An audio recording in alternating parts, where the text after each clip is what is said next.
I've always loved the work of MC Escher, and some of his prints do the most wonderful job of expressing paradox and infinity. I wanted to try and look at the concept of the Penrose steps, this infinite staircase, and look at how could you build it in the real world? Is there some real world equivalent of it? And what we found through a lot of model building, just physically building models, is there are different ways to achieve that illusion.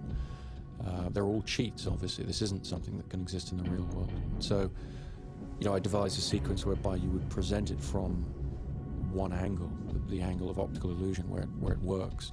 Chris had already done some research and had decided how he wanted these Penrose steps to be. His first question to me is, can you build a Penrose step that actually works?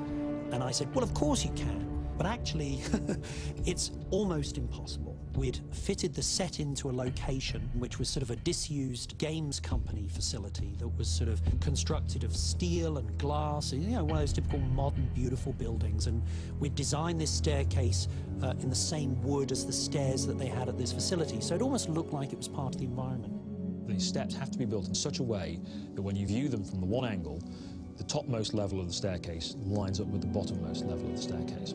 And so what visual effects is able to do is we're able to make computer models of all of this and work out exactly the dimensions of the steps that have to be built and where the camera has to be in three-dimensional space to be able to film it.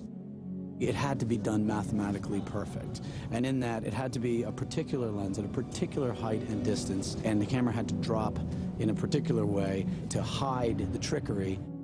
The visual effects only real requirement on them was to remove the rig which supported the staircase, because the structure would have been probably a little dangerous had they not had a rig on it. It's visually quite dramatic and very carefully thought out.